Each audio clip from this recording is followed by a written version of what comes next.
Hi, welcome to NDE TV. I'm Peggy Robinson. Today's guest is John Burke, and I'm very excited because I think a lot of people just like to listen to near-death experiences, just interested in the story, and they don't realize the heroes behind the reason we're able to share these stories. The people that have done the research, have stuck with it for decades, and have helped bring this forward where used to be behind closed doors. Everybody was like, mum's the word, afraid to talk about their near-death experience. And I really appreciate people like John that have done the research. And John, you weren't even a believer, right? You were agnostic when you before you found out about near-death experiences, and it ended up starting a church. And like I read well, it goes like 4,500 members you have at your church. It's just an amazing story. Yeah, I've never had a near-death experience. I was an engineer by training, so I'm very analytical. I ask a lot of questions, and um, I couldn't get any good answers when I was young, and that led me, just to leave faith, leave the church, just partying, doing whatever teenager does, um, and then some years later, my dad was dying of cancer, and someone gave him Moody's book, which was the very first research published on near-death experiences. Um, and I saw it by his bedside table, and I picked it up and I started just thumbing through it, curious, and I couldn't put it down.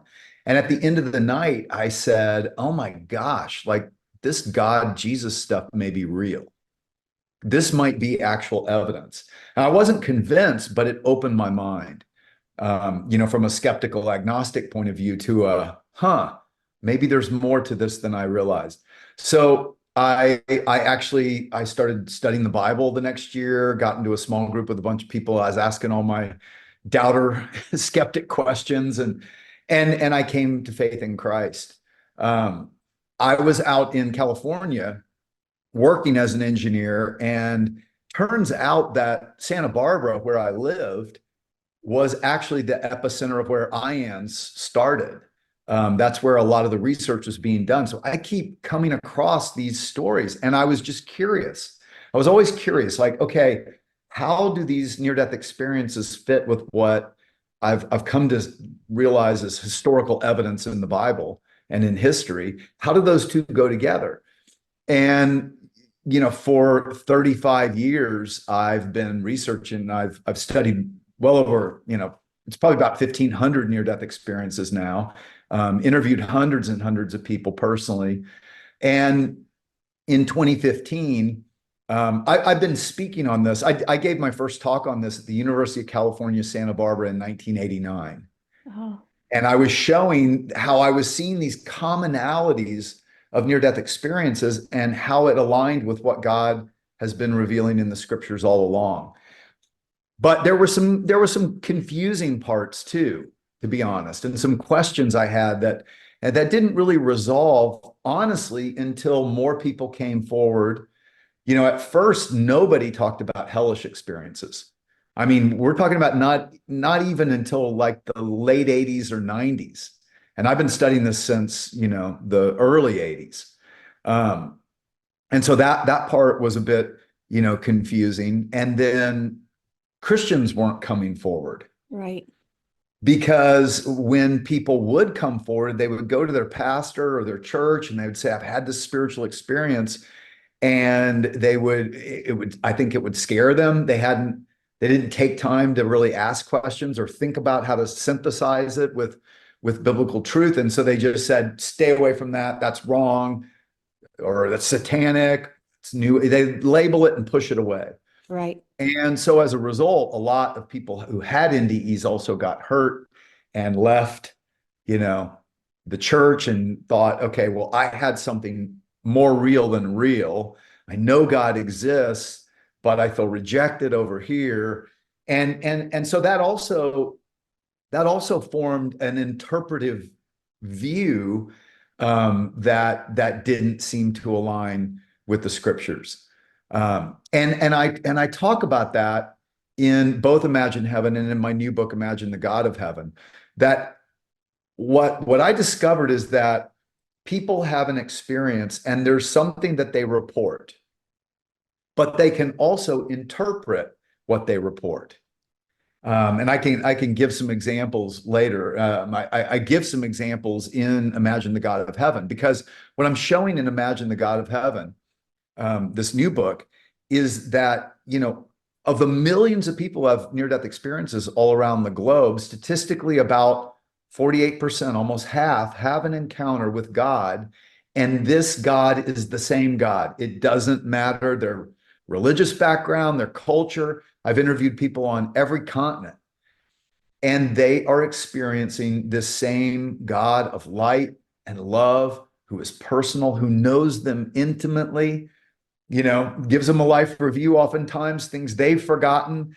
This God hasn't forgotten, but he also is showing them from a different perspective, that they don't have, how things felt to others, how it impacted others. And this God, it makes it clear he has a purpose for their lives, right? And I'm just showing that this is nothing new. This God of light and love actually has always been the God of all nations. So we shouldn't be surprised that, what I believe is that these testimonies are for such a time as this. I do too. We're a globally connected world right now. Yesterday I spoke to an audience of hundreds of millions in 165 countries. Yesterday, after, Wow. I know. And when besides this very time could we do that? Right. What God is showing, I have in Imagine the God of Heaven, I have Santosh, who was a manufacturing engineer, grew up in India. Bibi, who is, she told me her near-death experience in Farsi being translated to me. And yet, Heidi, who was a Jewish girl, teenager, Swadik, an imam in Rwanda. And yet all of them encounter this same God that they discover is the God who revealed himself through Jesus. And in some cases, he appears to them as Jesus. But just think back. This is nothing new. And this is what I'm trying to show. The value of not just hearing individual NDE stories, but studying them all, or many of them, and seeing the commonalities, is I'm trying to show that, not what NDEs are like, but what the God behind them is like, and how he is crazy in love with each and every one of us, like you can't even imagine. And that's what all these people all across the globe are saying as well. But he appeared, if you think about it, in 4,000 years ago, okay, at the beginning of recorded human history. And by the way, before any of the sacred scriptures of the world's religions today were even recorded. So you can even say pre-major world religions. The same God claims to appear to Abraham and Sarah. This is in Genesis 12, 1-3. And he says, I'm going to make you into a great nation. I'm going to bless you, and you're going to be a blessing to all nations. So from the very beginning, God's heart is for all nations. And if you really look at the arc of the Bible story, which I'm trying to show and Imagine the God of Heaven, it's God's great love story with all people of all nations. So then the prophets foretell that God's going to do something for the sake of all people. He's going to send this Messiah who's going to pay the price. So he removes every barrier between every human and himself except one, our pride. So he has paid the price to forgive us. The only thing that can keep us away from God is our pride saying, I'm good. I don't need God. I don't need forgiveness. I got this. That's the only thing that can keep us away from God. So he does this for all nations. And then Jesus says to his followers, go and tell all nations that there is forgiveness offered in my name. And then the very last book of the Bible, Revelation, in Revelation 7, John says he is taken to heaven and he sees in front of the throne of God people from every nation, every tribe, every language and every people group, they're praising God together. And so I'm trying to show through these NDEs all around the globe, who is this God of love? Who's the God of all nations? And what's he like? That's why I love hearing NDEs, is because I feel we get a glimpse into God, into Jesus, into angels, into heaven, to what it's like. You know, people see the city, or the people see the meadows, or people that just this beautiful uh, time and space, but feel comforted and loved. And it just seems like they're so individualized, geared to what we needed at the time. Like I had two NDEs, one at 5, one at 25. And the 5-year-old Johnny was like just all out of body experience, but yet there was voices coming in and talking to me. There was a guidance. And then, you know, of course, the heaven and youth at 25, but it just seems like that's what I needed at the time. So Mm, when I come back, this is what I can use. What I, you know, I didn't remember my first NDE till after the second. It all started coming back. And I confirmed it with my parents or my mom. I was like, did I drown when I was little? She was, yeah, you did. How do you remember that? And yeah, I knew who was there. I saw my sister there, my brother there from Heaven Over the Pond. I went to them. Oh, yeah, I remember that, you know. But yeah. it's and you, something you said a while ago just spoke to me at the beginning, because my very first moment in the bright white light, the second NDE, I looked around and all I seen was bright white light, but I was somewhere, I was taken somewhere, and I thought, wow, it's real. The whole God, Bible, Jesus thing, it's real. When you And were you know, that's 5? what people are at the 25-year-old NDE. Oh, the 25. Yeah. Yeah. And I thought, it's real. And and I said, as if I'm praying, I still don't see anybody but the bright white light at that moment. And I was like, God, you got to send people back so they can see this is real. Maybe if they knew it was real, people would change their lives, because the Bible's getting old. Because I'm just really blunt. Like I said, I was 25. I was just talking real open. I think the Yeah, Bible's getting old. You know, a lot of people don't want to read it. And, you know, like me, I don't understand most of it when I do try to read it. And I said, but you send people back, let them know it's real. Kind of like give us a chance, you know, to let people know yeah. it's real. And so I got to pinch myself sometimes when I'm doing my podcast. I'm like, that's what we're doing here. We're letting people know it's real. And you know, many of the people that I am uh, recounting the stories of, there are about 70 people from all around the globe that I recount their stories in Imagine the God of Heaven. And what I'm trying to show is that, and in some cases, God said, go, you need to tell everyone what you've seen and heard. And I believe these are, you know, as evil increases in this day, you know, global connectedness has great gifts, but culture can go down into the toilet really fast now, right? Yes. It has an exponential effect. And I think as the evil is increasing, I think God's increasing the testimony of his reality and his love for all people of all nations. And, you know, even like Santosh, the Hindu guy I was telling you about, you know, it's amazing. I mean, uh, what these guys experienced, they should not have experienced. So this brilliant God of light, when he codes, his heart stops, takes him on this journey, and he finds himself looking out over this city. And he described it to me as a giant compound. Now, I've been to India many times. We helped build a hospital there with our church. And they're everywhere. There are these compounds, there are these walled communities, like protected with big walls and gates. And he said it was like a giant compound, but beautiful, gorgeous walls. And inside, just this gorgeous landscape. And he said mansions, or these large buildings of otherworldly building material. And he said, I wanted to go in there so badly. And he said, you know, your eyesight there is like telescopic, like, so I could see thousands of miles. And he said this compound or complex or city, you could call it, was like thousands of miles and in a square. And there were 12 gates. I counted them. And all these gates were closed to me.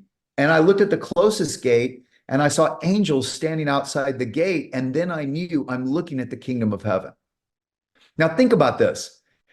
Here is a guy who grew up in Hinduism, reading the Bhagavad Gita, never read the Bible, but he is exactly describing what John saw and describes in Revelation 21, the holy city of God. And many others like Captain Dale Black, an airline pilot, and another airline pilot, that God gave both of them a flyover of the same city. They described the same city. How would he know? Why would he make that up? Now, his story, he's one of the ones that it's interesting because many of these, in Imagine the God of Heaven, I found God let them see the reality of both heaven and hell. So like Santosh is there and he's wondering like, why am I seeing this? And then he looks down to his left and he has a vision of what he calls this outer dark abyss, that he knew was hell. And he didn't want to fall into that, but he couldn't go into that city and was like, there's got to be another option. And he turns and he looks, and there he sees who he calls the Almighty on a throne. And he said, I knew this was the Almighty. No one had to tell me. And he said, I looked into his eyes once, and his eyes were like lightning. And his feet were like bronze that was kind of like glowing. And he had this robe on, and he was big. Well, Santosh is describing the glorified Jesus, just like Daniel, the Old Testament prophet, did. If you go read Daniel 7 and then read Revelation chapter 1, what John saw of the risen, glorified Jesus, that's what he looked like. And here's a Hindu describing him the same way. Yeah. And then I have Bibi, a Muslim in Tehran, has her near-death experience. She describes this Almighty God in the same way Santosh does. And he says to her, I am he who is. Well, think about it. That's exactly what Yahweh says to Moses when he appears as this burning light that never burns up the bush, right? Right. All the way 3,500 years ago. And so you see this bringing together of all these overlapping testimonies, but what they're showing us is, yes, sometimes you read the words of the Bible, but you miss the heart of God that's really there in the words. But our own, we all have our own box that we put God in. Mm-hmm. And that box, we're finite, so we have to. But that box often has, a lid and sides that were put on it by humans. Maybe your mom and dad who claim to be Christians, and yet they totally neglect you, right? Well, so is God neglectful? Is he kind of like, hey, I don't care what happens to you?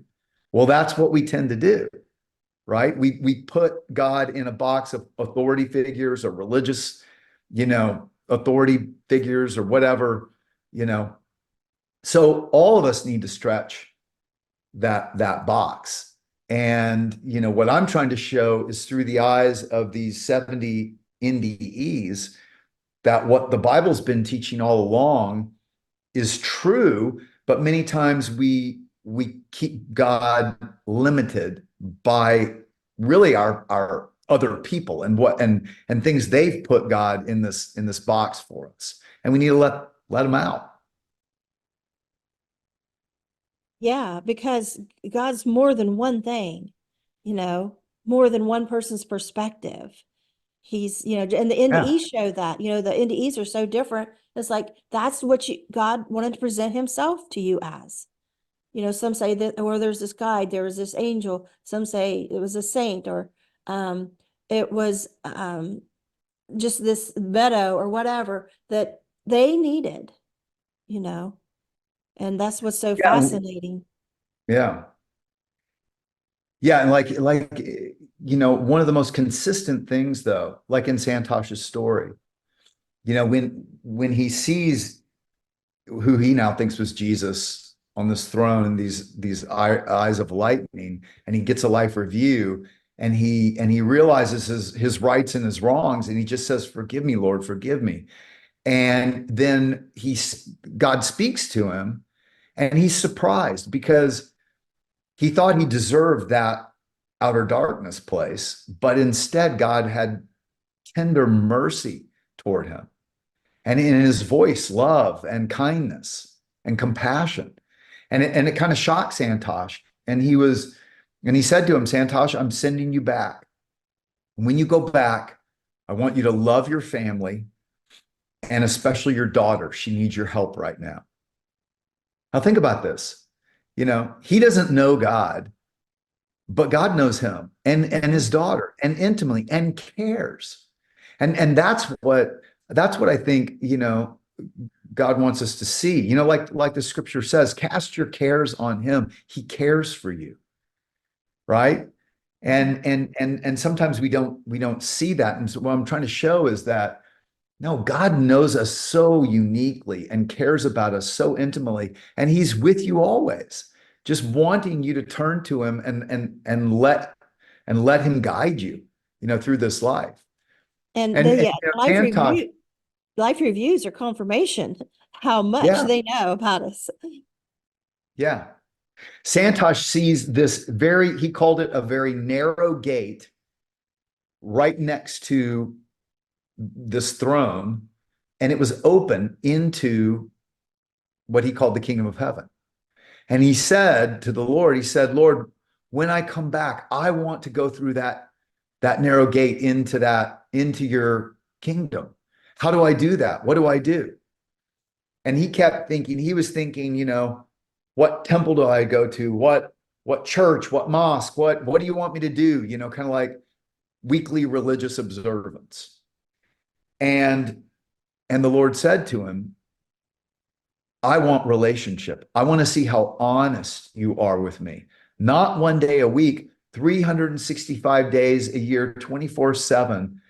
And he said to him, the wages of sin is death, but walk with me, surrender to me daily. And now these are all things in the Bible. Santosh had no earthly idea. And he comes back and he's seeking God. It says in the Old Testament, if you seek me with all your heart, you will find me. And he was seeking. He was praying every day. He said, praying and meditating every day. Lord, who are you? You weren't like the gods I learned about. You had mercy and compassion and power and in all knowing, but you loved me, personally. And he said, I want to know you. Well, his daughter ends up getting invited to sing in a choir at a church because she was a choral major. And Santosh goes to hear her. And when he walks in, he feels the love and the presence of the same God of light, the same Almighty God he experienced. And the message that day was on the narrow gate and how Jesus is the gate through which you can enter into the kingdom of heaven. And he goes back and he starts reading the Bible and he said, oh my gosh, everything I experienced is in there. So he became a follower of Jesus. Confirmations. I just love them after a near-death experience. We get those confirmations. Well, when you see that, so in Imagine the God of Heaven, I have a 16-year-old Jewish girl. Her name is Heidi, who she grew up in a very abusive household. You should meet her because when I heard your story and your near-death experience, you guys have a lot in common. And she's a nurse today, a good friend now, but she grew up in a Jewish household. Her father was an atheist, her mom an agnostic, and her father had a mantra. And he said this to his three girls every night. There is no God. Your life is worthless. Jesus is the biggest hoax ever perpetrated on mankind. And he said that to them every night and was abusive as well. She, despite that, always believed in God and prayed to God every night. And she felt like God was there in the room hearing, her complaints of and she had a lot to complain about, like real injustices, and felt like he was comforting her and just putting her to bed, basically, when she was a little girl. Mm-hmm. At 16, after going through horrific stuff, raped by her rabbi, who her parents protected, I mean, just horrific stuff. Uh, she then, her horse rears back and falls on her and crushes her. She's 30 feet up above her body. She knows she's dead, but she feels great. And she thought, I'm just sad my sisters had to see me die this way. And it's a cloudy day. And then she sees this light over her right shoulder. And she said, I turned and I looked, and there floating with me 30 feet up is Jesus. She said, I didn't have to ask. I knew who he was. I had always known him. And she said, hey, I know you. Mhm. And he smiles this big smile at her. She said it was like this great reunion. And she said, I wasn't asking, like, what's a good Jewish girl like me doing with Jesus? I'm not supposed to be with Jesus. She Mhm. said, no, I knew him. I knew this man was also the God I had always prayed to. She intuitively knew it. Now, what's interesting is Jesus then gives her a life review. And in that life review, there's several things that are just really fun, because remember, she's a 16-year-old girl, right? So they sit there and they look at some of the scenes of her life, and just they're both rolling with laughter. Like the time she was an infant and her mom put this other infant in the crib with her, and he smacks her on the nose with a rattle. And it didn't really hurt her, but she was just very indignant, and they could feel her indignance and all that. And they both just started laughing. And then, and that's something I show as well. People don't think the God of the Bible would also be a God of joy and laughter. But I'm showing, no, God actually set 7 festivals for Israel every year and said, celebrate with joy before the Lord. We miss that. Jesus last night on earth said, I've told you these things so that my joy may be in you and your joy would overflow. So when we think that God is like a killjoy, right? He wants to take life away from us and ruin our lives. Well, that's a lie. You're Right. missing who God really is. So Heidi, same thing. She, in her life review, he shows her praying in bed at night as a child, and she saw him sitting by her bed, comforting her. She saw it in her life review.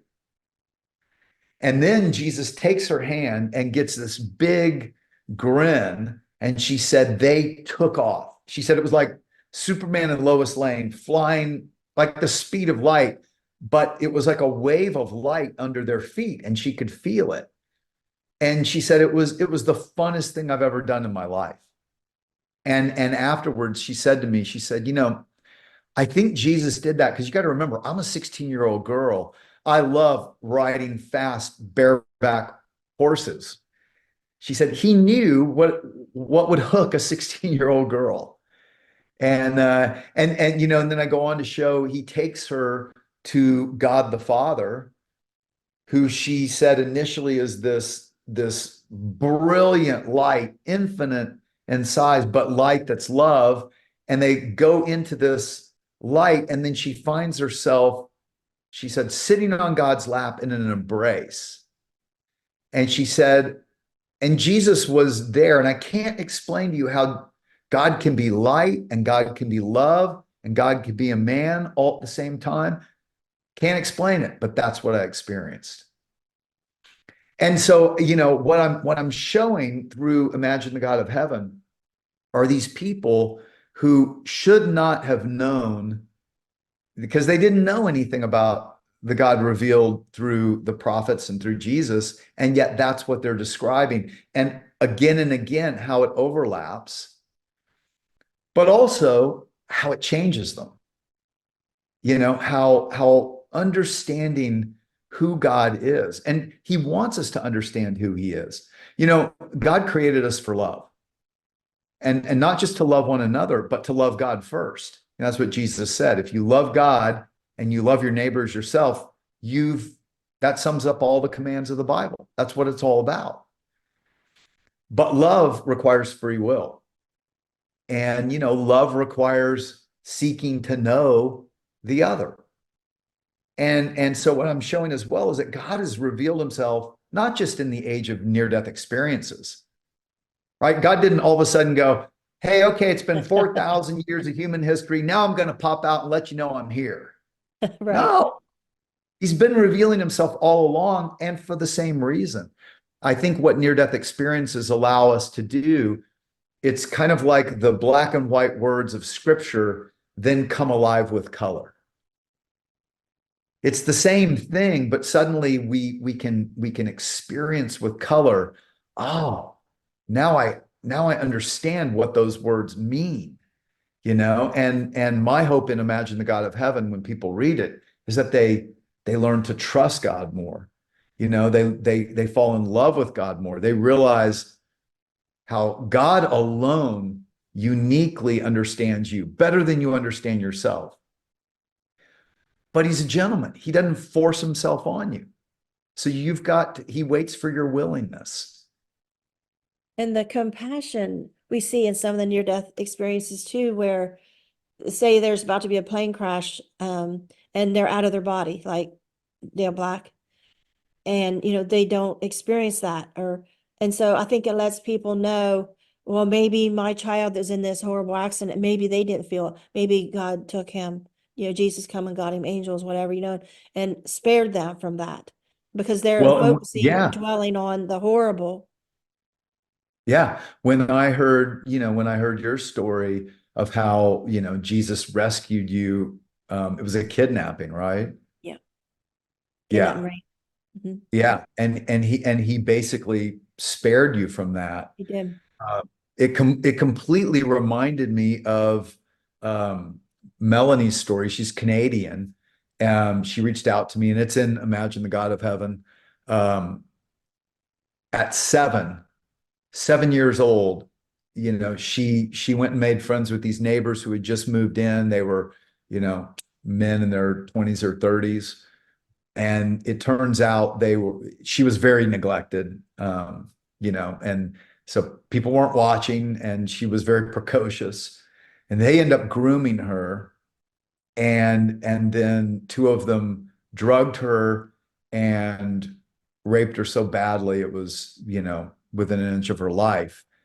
But she didn't remember that. She was up above her body and felt safe, and Jesus was there. And she knew it was Jesus, though nobody had ever told her about Jesus except a babysitter. And, she's only 7, but he's there with her and she feels safe. And she's hearing them talk about, whether she should live or not. And he says to her, I'm going to send you back. You're going to be okay. I'll be with you. And, she goes back. The next week, neighbors invite her to go to church with them. And in this kid Sunday school, she hears the teacher talking about Jesus and how he wants to live with us. And does anyone want to let him into their heart? And she's like, oh, I know him. Yeah, he's awesome. And but here's the interesting thing as well. So Jesus spared her from that. Years later, she was praying because healing still had to happen. And that's something, just because someone has a near-death experience, it doesn't take away Right, temptation or sin or healing struggles, scars. It doesn't. right. The anger, And we still depression, are human. We everything. still, just like all of us, we have to be willing to go on this healing journey with God, because none of us come out unscarred. Right. We live in a broken, evil world, so we all get wounded and scarred. And she went through that, and at that point, she went through therapy, because she had a lot of struggles. Sexual addiction after that, not surprising, happens. But the Lord led her through a healing journey, and then gave in a dream, gave her a very vivid dream where he takes her back into that house where it happened. She sees a guy sitting there slumped over with a needle in his arm, and she sees the room with the door cracked open where it happened, and there's light pouring out of it. And Jesus said, yes, that happened to you in there, but I protected you, and I will continue to protect you. And he was saying to her he wanted to set her free. But what was interesting is he also let her know that he wanted to set the men who did that free. because they were slaves to evil. And he loved them too, and he wanted to set them free. And what's crazy is, and don't ever reach out to a perpetrator. That's not a Right. good idea. Um, but with the help of her therapist, going through a forgiveness exercise, um, she located his email. He lived in another country, and shares with her the healing journey that Jesus had taken her on and how he wants to forgive him and heal him. And years later, he wrote back that he had surrendered his life to Christ and that he was so sorry for what he's done. He sees now how evil and how horrible it was.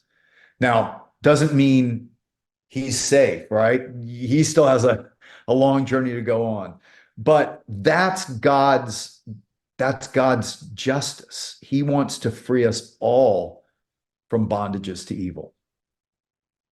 I think maybe more perpetrators would do that if they understood there's statute limitations, 7 years, some places, or you, even if you confess, yes, I did this to you and I'm sorry, nobody's going to come arrest you because statute limitations up. Because I'm Yeah. sure that's why a lot of them don't want to admit, is because they think they're going to be carted off to jail. Yeah.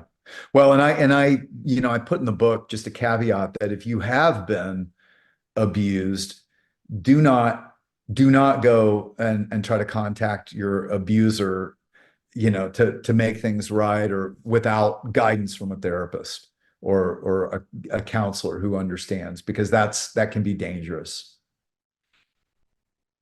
Yeah.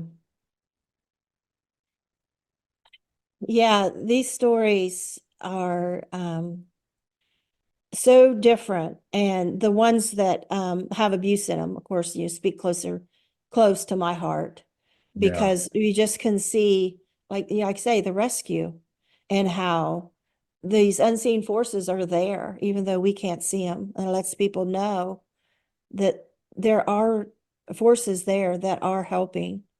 Then even if they die, they're there to take them home Yeah. where there's no more pain and they can be with their loved ones. And because I've had somebody ask me on this podcast recently, why does bad things happen, good people? I say, well, Jesus is there. Even if the worst happens, if they die, Jesus is there. And we can't see that, but having NDEs allows us to see. Like Yeah. you imagine heaven, well, imagine, who's there in heaven when, we're all going to cross over someday. Um, Well, and I like to remind people, because in Imagine Heaven, I write about evil and suffering and abuse. Um, and Crystal McVeigh, I don't know if you've ever interviewed her. She's another story very similar. the name's familiar. Yeah, she's a teacher in Oklahoma. But Okay. I like to remind people that, if we misunderstand the context of the world we live in, we're going to misinterpret most of what happens. And the way evil works is to get us to believe that God is punishing us. He's doing this to us.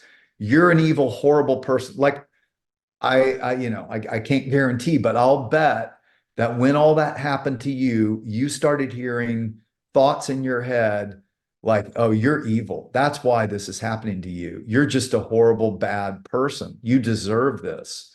Your body is not your own. It's not yours to say what you do with or can't do. Have you Yeah, I heard? knew, like right before, I was praying, I knew I was about to be raped, and I was praying, God, I wish I wasn't even on this earth. And, that's when I wasn't. And so when I come back, I was like, wow, was that a wish come true? Was an answer to my prayer? Do I have some skill? How do I have a skill that allowed me? So it's like, who do I give praise to for this? Me that has some skill, to God? What happened here? Nobody you could, of course, tell that to. And I thought it was important for me to bring that out because I think there needs to be more education on letting people know this happens because I couldn't tell the cops afterwards. I wasn't there Mm, during mm, this. I could not mm. say that. I wasn't there during this.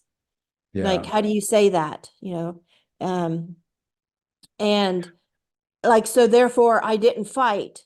So was it consensual? The cops want to know, was it consensual? I didn't Mm. fight. I wasn't there, you know. I can't tell them I wasn't there. That's So all very I could, confusing. so all I could Well, say there's was, something called dissociation too that happens, which is not necessarily an out of body experience, but just dissociation. and But see, that's psychiatrists though that give it that word, and I'm like, let's step back a minute because maybe I don't know about all the time, but maybe a lot of the times it isn't like a psychological break, like you want to use dissociation, but they right, are actual rescues it from could hell. be. Yeah, it could be. It could be God's mercy. I mean, I've heard it more than once. And I you hear them mean, in survival stories, not even NDE yeah, stories, but survival stories. right. They'll be telling, some big burly guy. I was watching on news or a program one time, and he was just going in. He was lost in the woods. He couldn't find his way out. He was starving. He was almost dead. And then an angel appeared and pointed, go that way. Yeah, And I'm getting chills all over because, like, I bet they didn't know that guy was going to say that. yeah, It yeah, wasn't like, let's have a story about this angel. It wasn't about that. It was about the survival story. It's like, and you hear it over and over and over in them.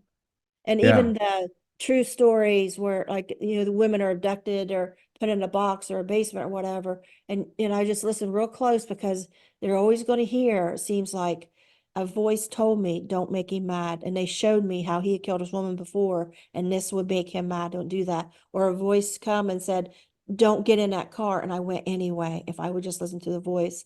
And I remember I used to be a big Oprah fan when she was on, and I would hear that a lot of her show too. She would stress to listen to that inner voice that says, mhm, don't open that door, don't let him in, and those kind of things. It wasn't coming right. from a spiritual aspect, but just, letting people know, listen to your intuition. And I'm thinking, intuition, sometimes I believe that's angels, if not all the time. That's our protection. It's the heavenly realm trying to come through and help us. Well, yeah, and I mean that's another thing you see with NDEs is that communication on the other side is thought to thought, feeling to feeling, perfect. That's the way God communicates to us most of the time. Randy, a CEO guy I interviewed, um, said what he realized in heaven is that God's Spirit is speaking to us all the time. But Jesus said, "Whoever has ears to hear, let him hear what the Spirit is saying," which means it's not just these ears we need. We need to develop spiritual ears that can hear.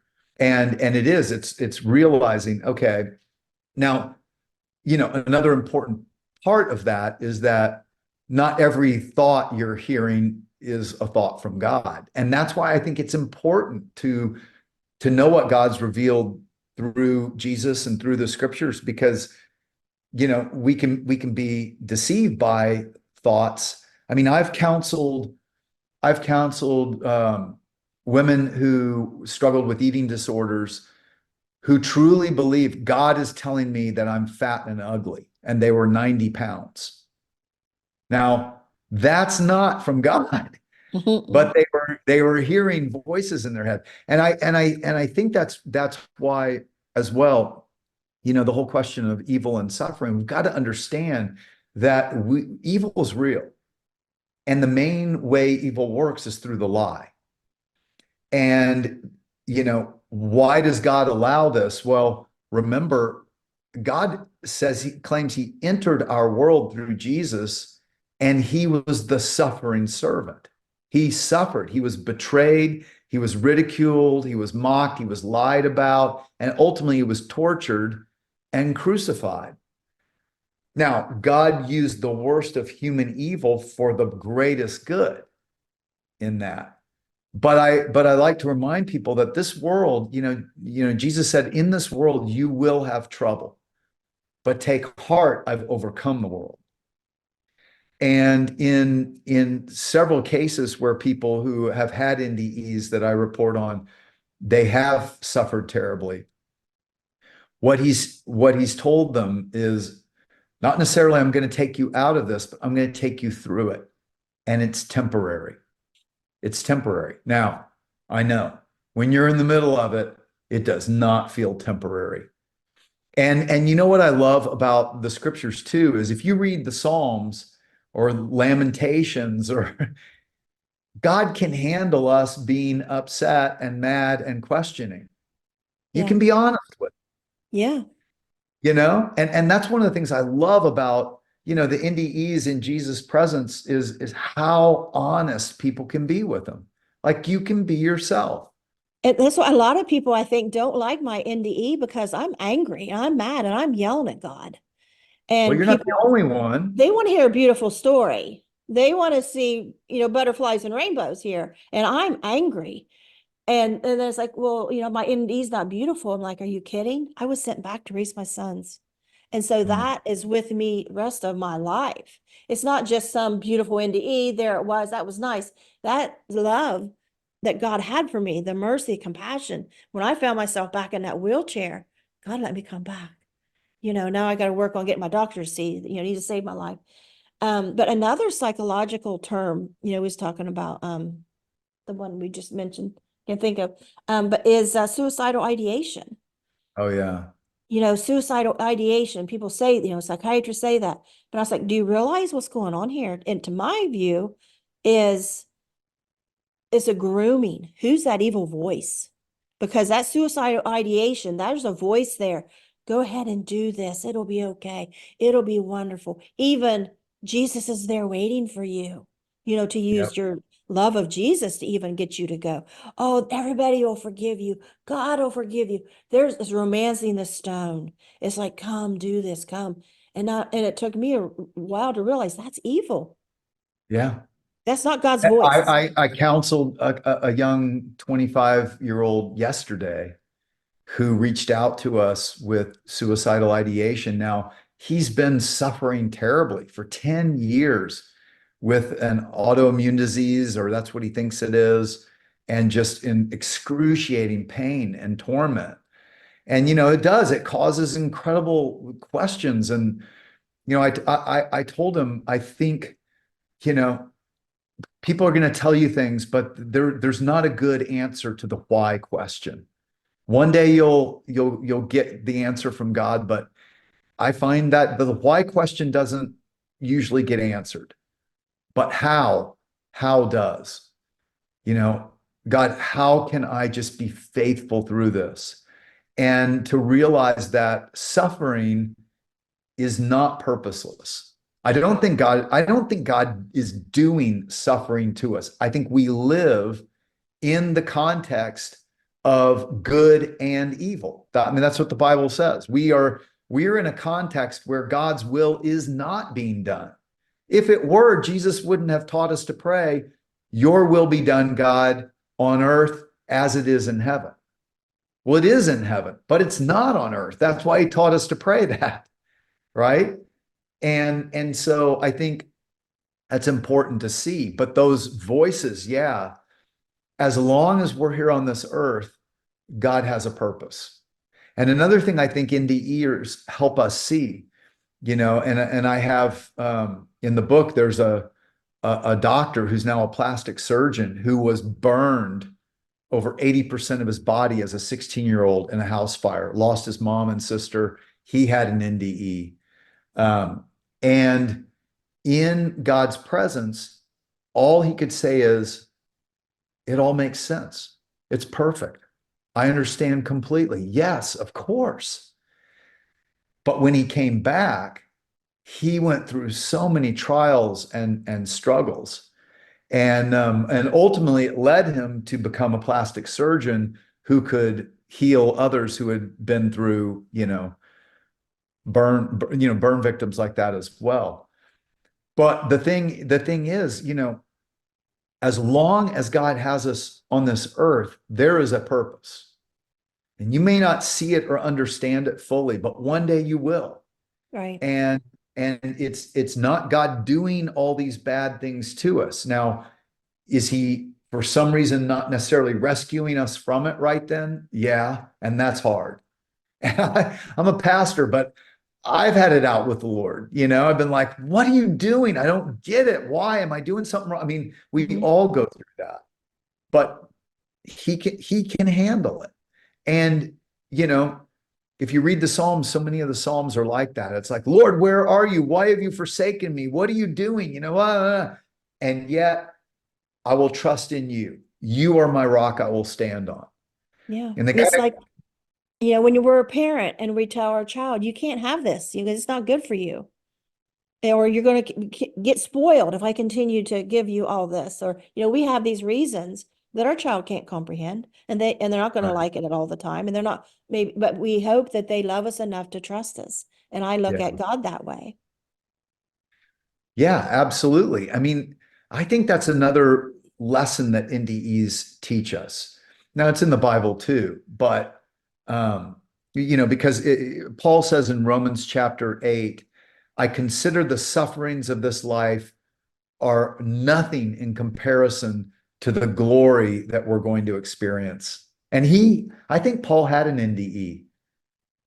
In Acts chapter 14, it says that Paul was stoned to death and dragged out of the city and left for dead.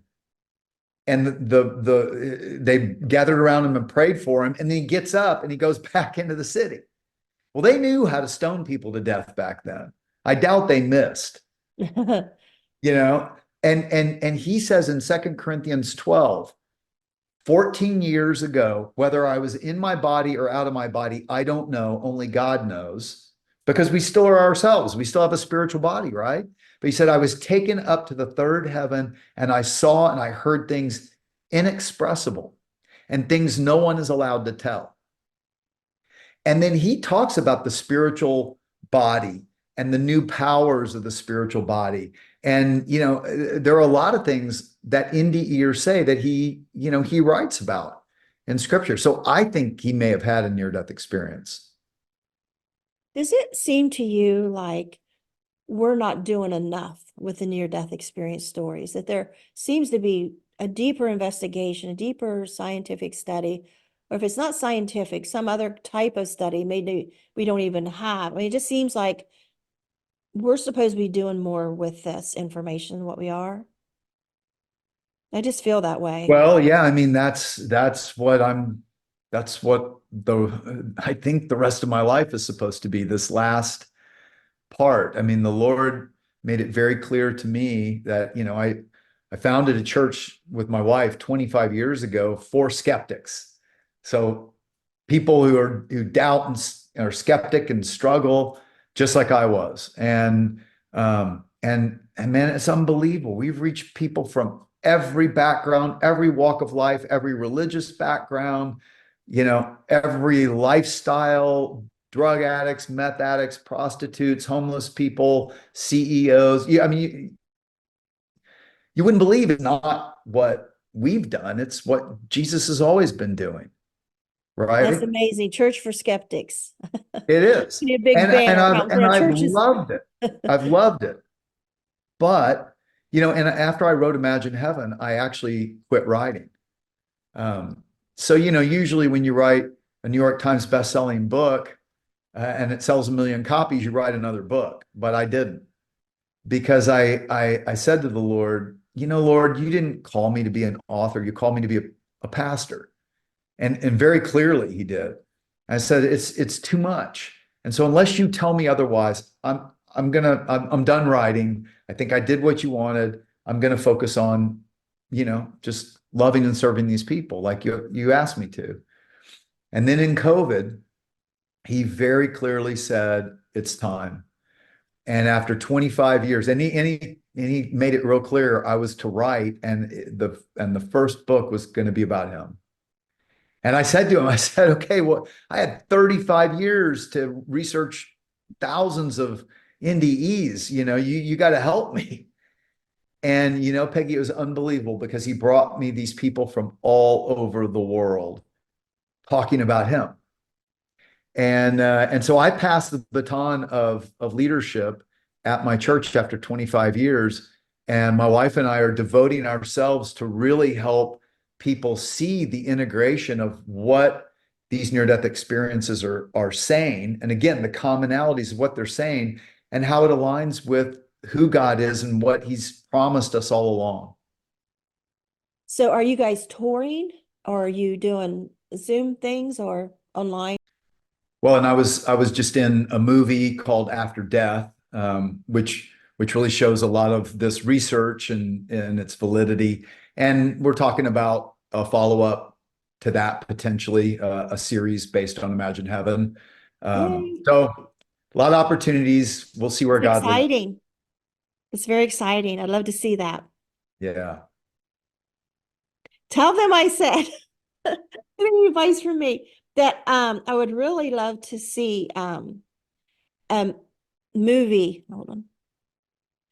A movie like a movie, not a documentary and not the animations that I would love to Yeah. see your story and near-death experience stories and, like actors, the whole characters, a real movie, like Heaven is for Real and Miracles from Heaven, 90 Minutes in Heaven, where they really let you see the person's life. Like I would love to Yeah. see your life is because I can picture it. I see things in pictures. I hear a song on the radio and there's a video that's being created in my mind to go with this song. So when I Maybe you're actually supposed to see be a the video, I producer. don't like it because that's not as good as what I saw. But I Maybe you're see, called to be a producer, huh? I don't know how, but I just see, when you talk about your story, I see you as this young man and, not really, I don't know if you were angry with the world or just not a believer as I picture a non-believer. And then, I picture you in this hospital room with your dad and picking up the book. And I can see you get more and more interested in these stories. And then, you start in your church with your wife and, the book. And it's just, there's such a good story there, a hero's Mm. journey. And um, yeah, they're into ears. I hear their story, even the ones you were talking about today. And I just picture every step of that in my Mm. mind. Mm. And, people that do the podcast where they put in the, I think I want to say graphics, but that's not the right term, where they show the little clips that they're picking out of this program to show Jesus, to show the angels, to go along with their story when they're telling their NDE on the Oh, the YouTube. B-roll. Yeah, it's called That's what B-roll. it's called. Okay. That. I was like, and all the NDErs say that doesn't look like what I saw. I know. Well, it's so hard because, yeah, I mean, it's very difficult to do because the imagination is actually more powerful than the Yeah. eyes. And you're trying to create something that is beyond good as this world defines it. So it gets difficult, but we'll see. I don't know. I don't know what's going to happen, but I'm basically excited that's about it. my wife and I are we feel called to get this message out to the nations that hey, you are special and unique, and God created you for love and love with himself first and foremost. And Sound of Freedom just put Angel Studios on the map. So and I then saw that last After night. Death come along and they really need to follow through with something great like Imagine Heavens. That'd be awesome. Yeah. I can't wait to go to theater and get my popcorn and watch. And I know it's not that quick. It takes a lot of time. Well, it's a long way to there for me. So we'll see. We'll see what Okay. happens. Okay. Well, when that day comes, let me know and come back on and we'll get people excited about it. All right. Sounds Like we good. did After Death. I had them come on and, to let people know it's coming. Go get your Oh, tickets. good. Yeah, Okay. that's All awesome. right. Thanks, John. It's nice Well, thanks, meeting you. Peggy. It's great talking to you. Bye.